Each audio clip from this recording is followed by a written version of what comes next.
kahit sinong tao, kung talagang mahal mo yung parents mo, yung mga kapatid mo, yung mga brother o mga sister mo, ay mahal palagi mo yung maalaala. Ikaw na di ay? Oo. Dugay na po nagkalaki mo. Oo.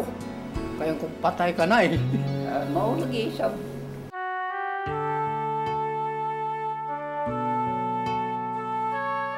Asher, anak, yung mami mo to. Sana mauwi ka na, anak. Miss na kita.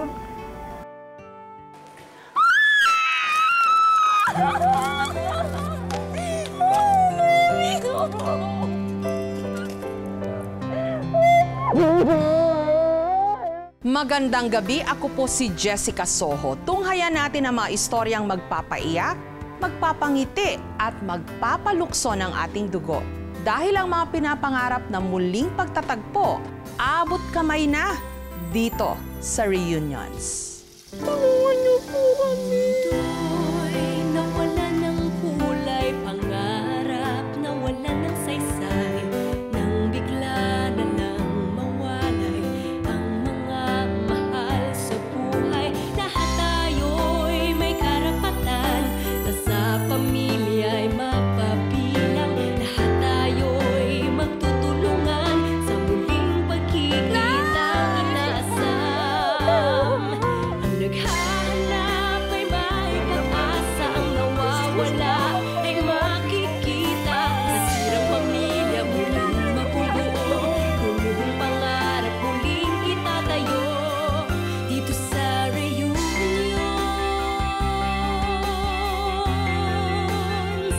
Dito sa Reunions. Susunod, sa 40 taong pagiging manggugupit ni Mang Ambrosio, halos kasabay ring pinutol ng tadhana ang ugnayan niya sa kanyang tunay na kasangga, ang kanyang kapatid na si Amancio, na mahigit 4 na dekada na siyang walang kabali-balita. Dito sa Reunions. Ang problema, daanin na lang daw sa tawa. Pero paano kung ang iyong pinoproblema nawawalang miyembro ng pamilya? Magawa mo pa kayang ngumiti at tumawa sa kabila ng bigat ng loob na yung dinadala? Expert na siya maggupit. At saka sanay na kasi dahil medyo matanda na siya sa paggugupit, di ba? Alam na niya ang patakaran kung paano sila umaano sa customer. Batikang barbero na kung ituring ang 64 anyos na si Mang Ambrosio. Mahigit 4 na dekada na kasi niyang kasangga ang kanyang suklay at gunting pagdating sa pagtabas ng buhok. Mahirap talaga, ma'am, kaya dahil sa hanggang ngayon nag-aral pa rin kami, kaya paano na hindi mag-aral na yung gusto mo ng customer ang masunod. Hindi man kami ang masunod. Ngunit sa 40 taong pagiging manggugupit ni Mang Ambrosio, halos kasabay ring pinutol ng tadhana ang ugnayan niya sa kanyang tunay na kasangga, ang kanyang kapatid na si Amancio, na mahigit 4 na dekada na siyang walang kabali-balita. Ganun naman talaga ang magkakapatid eh. Bago man tayo manaog sa libingan, ay talagang magkakita-kita lang muna. Magkakita-kita. Ganun ang kuwan ko. Purpose ko na magkakita lang kami ng kapatid ko. Kwento ni Mang Ambrosio, 10 taong gulang daw siya noon nung isama ng kanyang tiyahin ang 16 anyos niyang kuya sa Maynila. Nagpunta siya dito sa Maynila dahil sa dinala yan ng tiya ko. Galing sa Surigao man kami. Mula nung araw na yun, pinaglayo na silang dalawa ng tadhana. Namatay ang tatay ko, 1961 na taon. Pagdating ng 40 ng tatay ko, mula ng pagkamatay, nag-alis ako. Nagpunta ako sa Cebu. Wala na kami nakakita. Doon man ako sa Cebu. Hindi na kami nagkita. Pakiwari ni Mang Ambrosio, nag-iisa na lang daw siya sa mundo.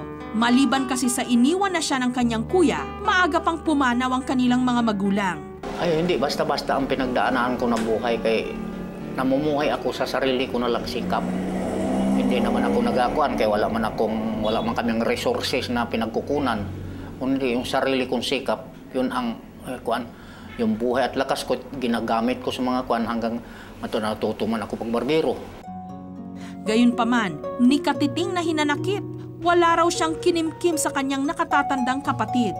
Kahit sinong tao, kung talagang mahal mo yung parents mo, yung mga kapatid mo, yung mga brother mo, mga sister mo, ay mahal palagi mo yung maalaala kahit katagal na panahon. Kaya't hanggat hindi pa raw siya inuupos ng katandaan, pipilitin niyang gumawa ng paraan para matagpuan ang nawalay niyang kadugo, lalo na ngayong ilang araw na lang at sasapit na ang Pasko. Kung malalaman mo lang, ay talagang nandito ako. Sabik na sabik talaga ako sa iyo. Gusto ko na sana na magkakita tayo kung may buhay ka pa, may buhay pa ako. Ayon kay Mang Ambrosio, Amancio Zurita Kahutay ang buong pangalan ng kanyang kapatid. Maaring naglalaro raw sa pagitan ng 65 o 66 years old ang edad nito ngayon at sa kanyang pagkakaalam, sa Maynila na raw ito tuluyang nanirahan. Sa pamamagitan ng mga impormasyong ibinigay ni Mang Ambrosio, nagsimula ng kumilos ang aming grupo.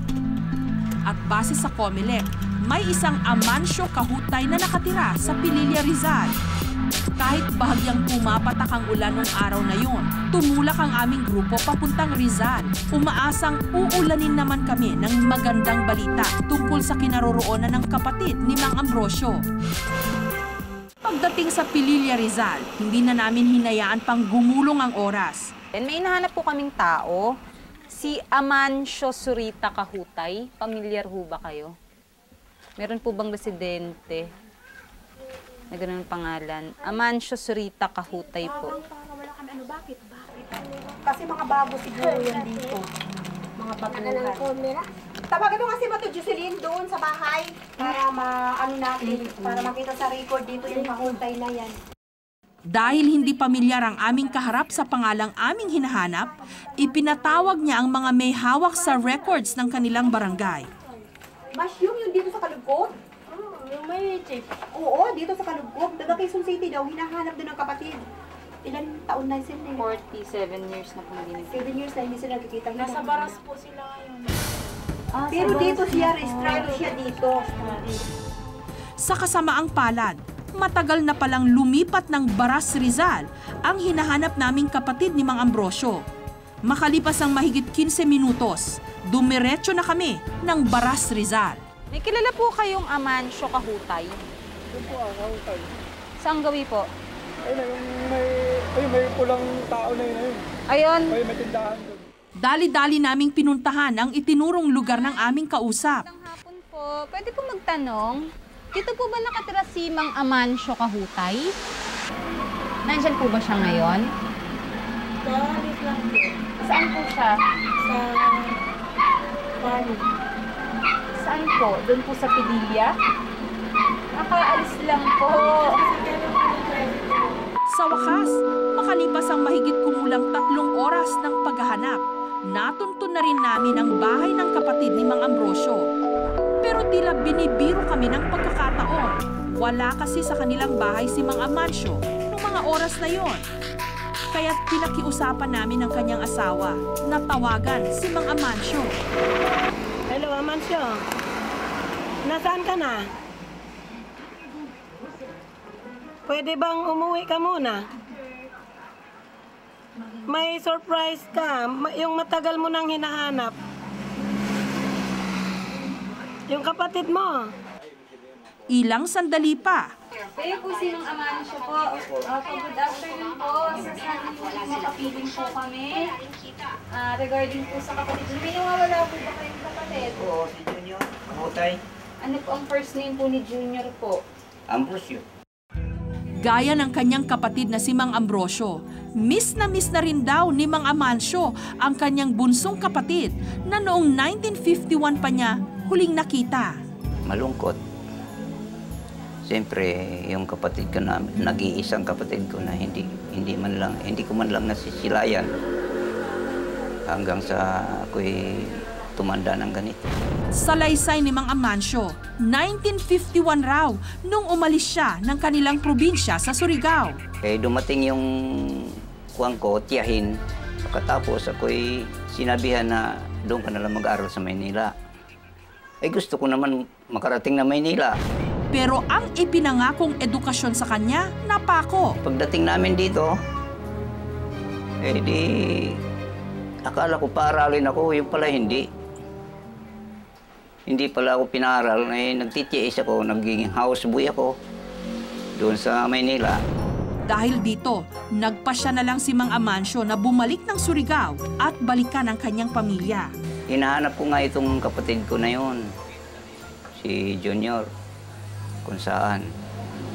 Yung pala eh, sabi nung kapatid ko na sa pangalawang asawa ng father ko, umano raw, umalis. Pumuntang Cebu. Hindi na nga raw maibabalik pa ang mga panahong nasayang. Pero para kay Mang Amancio, hanggat may natitira pa siyang lakas, patuloy siyang aasa na bukas makalawa, muling magkukrus ang landas nilang magkapatid. Junior, kung saan ka man naroon ngayon, pumunta ka na dito sa akin at magsama-sama tayo habang ako'y nabubuhay pa. Magsama tayo dito sa hirap at ginhawa. Dito sa Reunions. Susunod, patuloy sa pagkukwentuhan ng hindi halos nagkakakilanlang magkapatid hanggang sa... Sino bang pangalan mo? Amancio Kahutay. Ha? Pangalan ko, Amancio Kahutay. Totoo ka? Amancio Kahutay. Ang pangalan mo? Oo, Amancio. Dito sa Reunions. Hindi biro ang hirap at pagod na pinagdaraanan ng taong nawawalan ng mahal sa buhay. Hindi na baling mamintig ang paa sa walang humpay na paghahanap. Basta't makapiling lang muli ang taong magpapasaya sa pamilya. Kinabukasan, maaga naming sinundo si Mang Amancio sa Baras, Rizal. Ibinalita namin sa kanya na natuntun na namin ang kanyang nakababatang kapatid.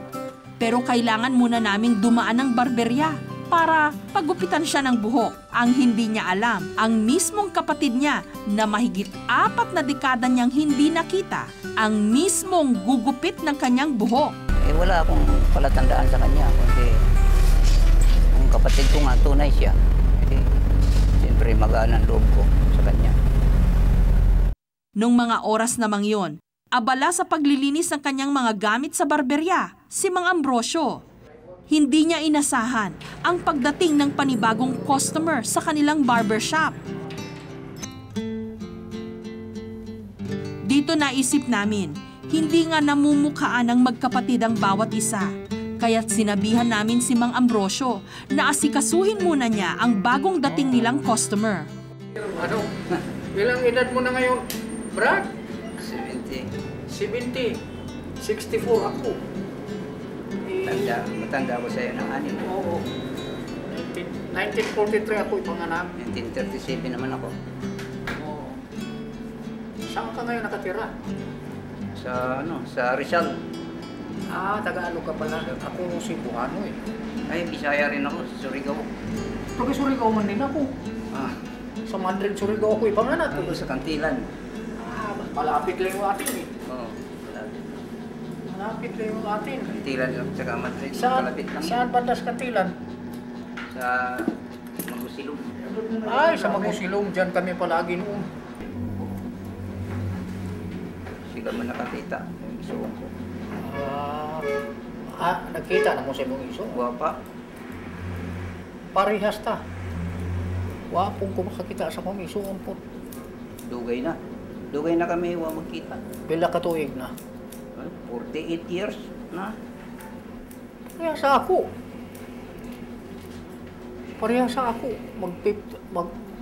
Mag-50 na po lang ako. 50 years. 48 years na ako.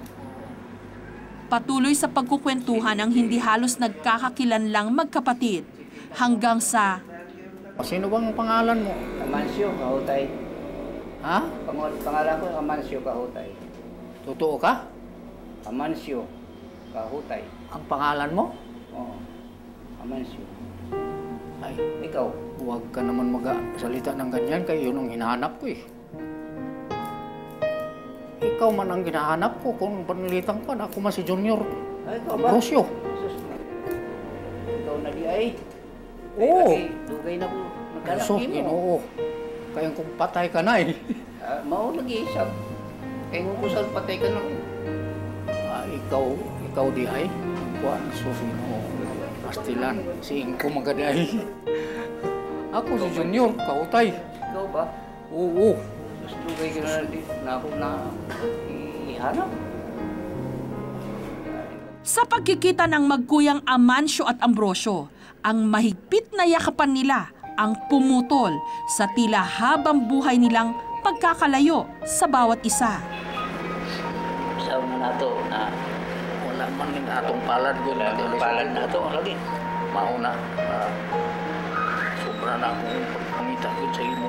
Susukutin na saan na itong ako magulang. Pure yun na akong isuon. Kaya pagkatapos nagkabulag-bulag malamig. Duha rata ka po. Pagdigsoon, kaso lang. May Wala ko ka maganda kung magkikita pa tapos susunod. Una nga akong ginauna-unay. maulagi. Diyos ko. Salamat, nagkita tayo. Mauna. Tapos, nadugay na panahon, nagkita pa rin tayo. Pagtungura ko patay. 48 na. Katusin na. Wala magkita. Kaya magkuha ka na sa... Akong una-una, wa ka na sa aking isip. Wa naman siguro nga ako magulang. Umaatikabong kwentuhan ang namagitan sa magkuyang Ambrosio at Amancio. Binalikan nila ang masasaya nilang nakaraan. Kung hindi, Kung hindi pa mamputi, kung hindi wala. sinasabi nila na ikaw si Junior, Ambrosio, oo. Hindi ko makilala talaga. Kahit magsalubong pa tayo, hindi na kita kilala. 48 years. Oh, 48 years, oo, tama. 48. 48 years na tayo hindi nagkita. Ito, Hindi nakita. buhok mo noon, Puti. kulot, na pinadungay ang hapay mo. Ngayon, ang kaliit mo, ganun pa rin. Ganun pa rin ang kuwan. Pero ang mukha mo, hindi ko naman yun. Tandaan talaga, hindi. At habang patuloy na nagkukwentuhan, itinuloy na rin ni Mang Ambrosio ang naunsyamin niyang paggupit sa buhok ng kanyang Kuya Amancio. Ay, Jesus, parang ganun ako. Parang na, huwag magloko. Baka ayun man, hindi ako nasabi, narinig mo man yun eh. O, huwag magloko. Kaya akala ko luko-luko ba? Sobrang saya ng aking pag-iisip. Parang gusto ko siyang yakapin ng maayos. Hindi man ako makayakap dahil nandito ako nakakulong sa barber. Ang pagmamahal sa isang kadugo, kailanman hindi kayang buwagin ng matagal na pagkakalayo. Katulad ng magkapatid na Amancio at Ambrosio. Pumuti man ang mga buhok nila, hindi naman nagmaliw ang pagmamahal nila sa isa't isa. Kaya't ngayon na muli silang nagkasama, alam nilang may masasandalan na sila sa hirap at ginhawa.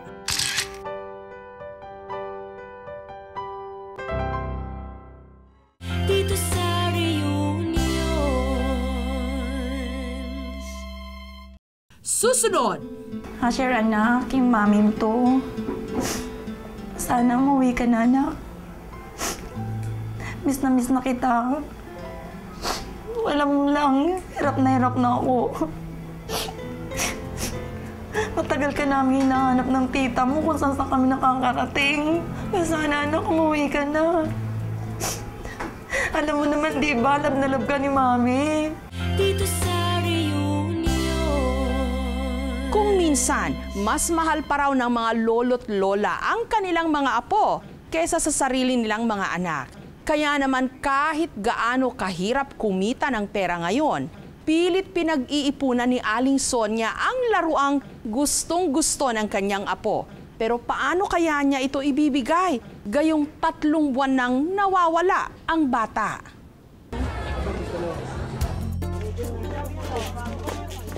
Kahit pagod galing sa maghapong trabaho si Sonia, matyaga pa rin daw siyang nakikipagsiksikan sa mga namimili sa Divisoria. Hahanap kasi siya ng laruang tren na na ipinaglalambing sa kanya ng kanyang apo, si Asher, 6 years old. Para sa aking anak na si Asher, talagang sinadya kong hanapin to kasi para masunod ko yung isa pang kahilingan niya sa akin na medyo may katagalan ng hinihiling niya sa akin. Ngunit paano pa ito maibibigay ni Sonia sa kanyang apo? Gayong 3 buwan na itong nawawala. Hindi ko iniisip na hindi siya makakabalik sa akin. Alam ko ibabalik siya ni God sa akin.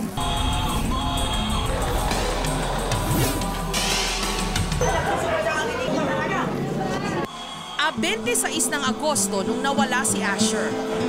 Kasi nga nag-aaral siya. Usapan namin nung nanay niya, kukunin niya yung bata rito sa amin para ihatid sa school kasi wala kaming time, ako pumapasok sa trabaho. Kumbaga, nanay ko lang naiwan tsaka yung bata. So, hindi mo naman siya pwedeng pabayaanan lang. So, yun, hinatid sundo niya. Pagkatapos nilang masundo sa school, pinatulog niya. Time na yun, paggising daw niya, wala na yung bata.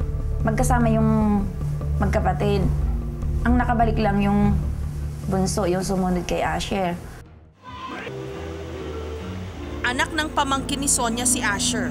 18 anyos lamang daw noon ang kanyang pamangking si Jeremy nung naging isang ina. Dahil anak sa pagkadalaga ang bata, inako na lamang daw ni Sonia ang responsibilidad na maging magulang ng paslit.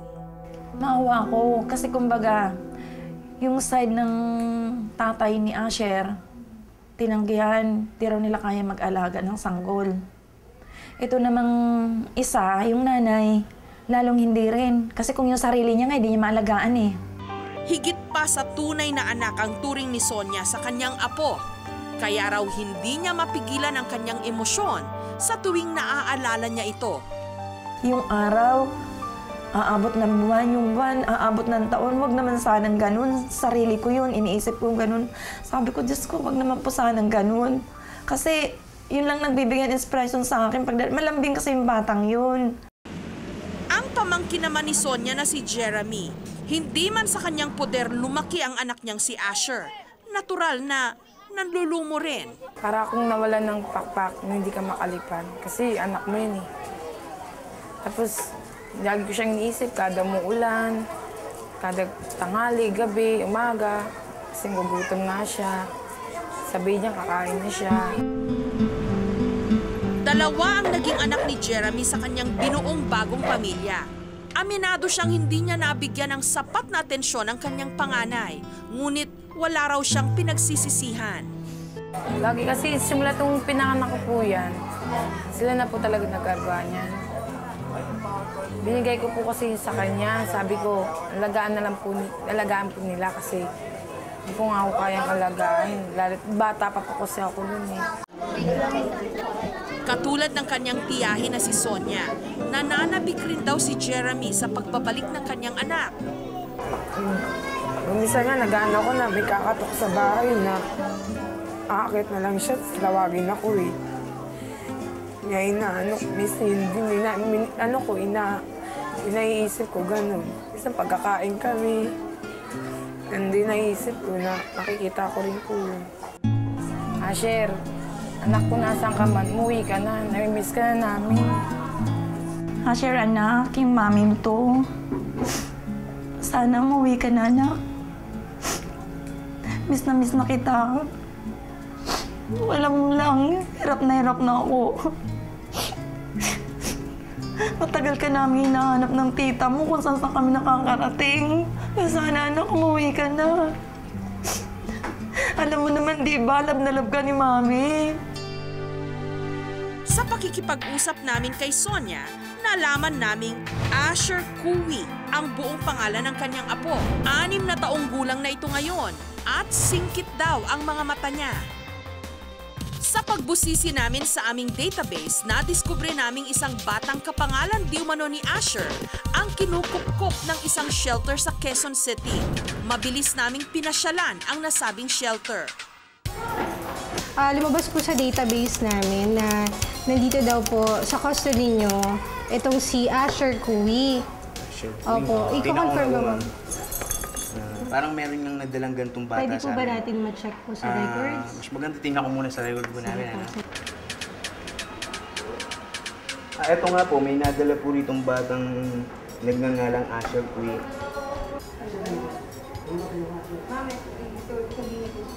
Ito po. Anong pangalan mo? Asher Kui. Oh, Asher Kui. Siya Ikaw ba to? Ikaw to? Ano pangalan mo? Asher Kui. Dito sa reunion. Susunod, ang hindi alam ni Sonia, ang mga riles ng laruang tren na ito ang magiging daan para muli niyang mayakap ang pinakamamahal niyang si Asher.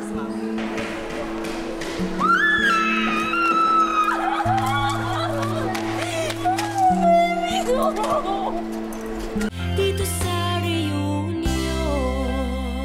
Nawalan na nga ng apo, nagawa pang lokohin ang ibang tao. Kaya naman tinitibayan na lang ni Aling Sonia ang kanyang dibdib sa pag-asang Diyos ang gagawa ng daan para makabalik sa kanila si Asher.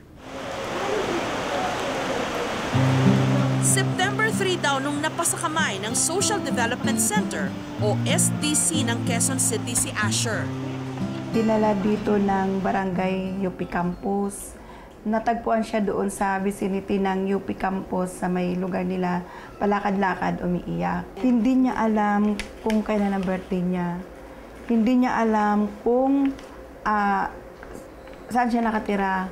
Pero pag tinatanong ilang taon na, gumaganon lang siya. Sinubukan naming makipagkwentuhan kay Asher. Anong pangalan mo? Asher. Asher ano? Asher Kui. Anong pangalan ni tatay? Papa Betong. Ni nanay? Jeremy. Nabanggit din sa amin ni Asher kung paano siya nawala. Bakit ka umalis ng bahay? Wala ako. Nawala ka. Bakit ka nawala? Walang gawa. Tapos ko yung nanay ko. Sa pagkaligaw raw ni Asher, wala siyang nagawa kundi pansamantalang tumira sa lansangan. Namalimos ka ba? Paano yung sinasabi mo kapag namamalimos ka? Kaya, hihingin lang akong taong pera. Sa mga musmos na katulad niya, laruan ang tanging makakapagpasaya sa kanila. Anong gusto mong laruan? 10. Mahawakan pa kaya ni Asher ang laruang tren na sorpresa ng kanyang Mami Sonia.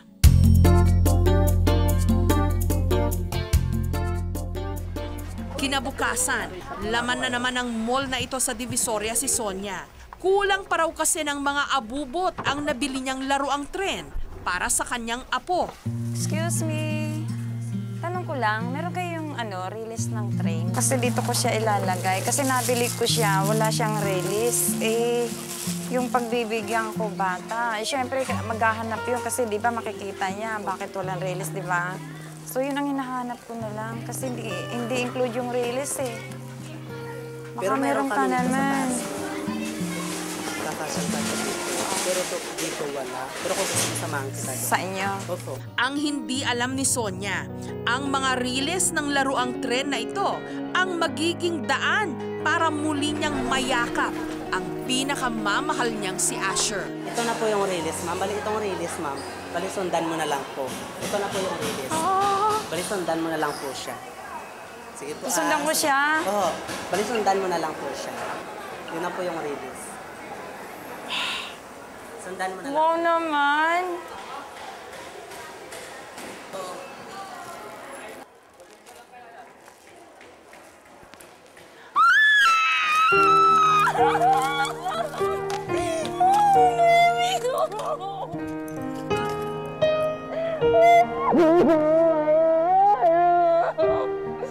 Gusto mo si Mami. Miss na mo ito, baby. Gusto mo si Mami. Hindi ko mabaligas eh.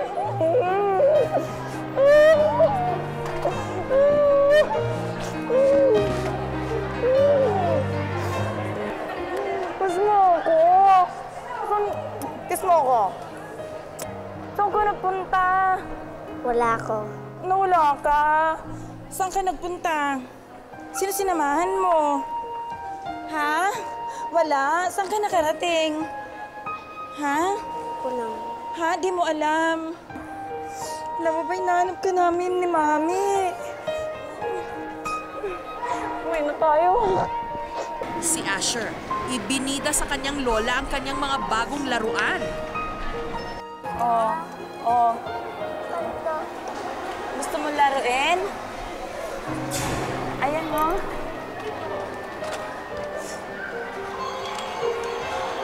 Oh. Ha?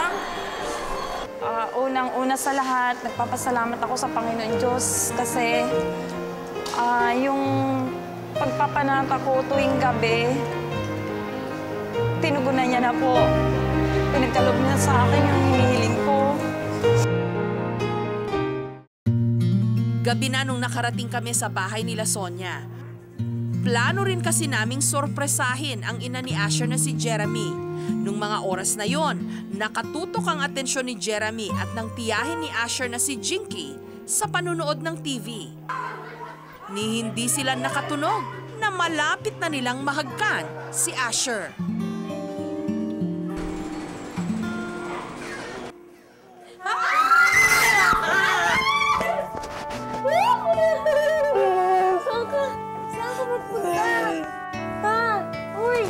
Saan ka nagpunta? Ano nga?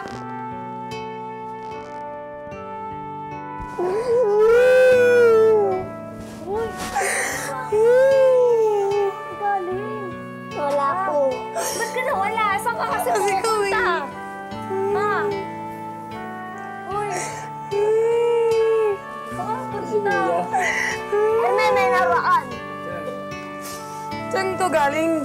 Saan ka galing? SM. Ba't ang ginawa mo doon? Wala. Gumaan na po talaga yung pakiramdam ko. Sobra po talaga. Napasalamat po talaga ako sa May inyo. walang battery yan eh. Ganap po yung anak ko.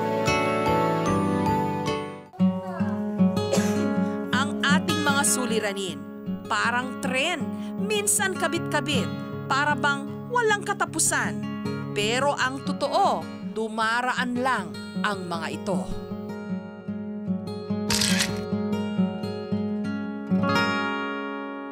Dito sa reunion. Narito po ang mga kaso na idinulog sa aming programa. Si Femela Lane Genoves, 2 years old, huling nakita March 21, 2009 sa San Jose del Monte, Bulacan. Si Luis Eleonor Veresio, 10 years old, medyo mapungay ang mata at may nunal sa kaliwang bahagi ng leeg. Si John Russell Antonel, 3 years old, may balat sa likurang hita at may tahi sa kaliwang pisngi. Huling nakita sa Santa Cruz, Manila. Si Leia Sheila Derlo, 26 years old, huling nakita sa Santa Maria, Bulacan. Si Kimberly Milka, 14 years old, medyo maputi, huling nakita sa Muñoz, Quezon City. Para po sa mga kaso ng mga nawawala, tumawag lamang po sa aming hotline 982-7777, local 3011 o mag-email sa reunions@gmanetwork.com. Pwede nyo rin pong bisitahin ang aming Facebook account. Magandang gabi, ako po si Jessica Soho. Kami pa rin ang inyong mga kaagapay sa puspusang paghahanap dahil ang tanging hangad namin, mapagbuklod ang bawat pamilyang Pilipino dito sa Reunions. Lahat tayo'y may karapatan na sa pamilya ay mapabilang. Lahat tayo'y magtutulungan sa muling pagkikitang inaasam. Ang naghahanap ay may pag-asa, ang nawawala ay makikita. Nasirang pamilya muling mabubuo, gumuhong pangarap muli.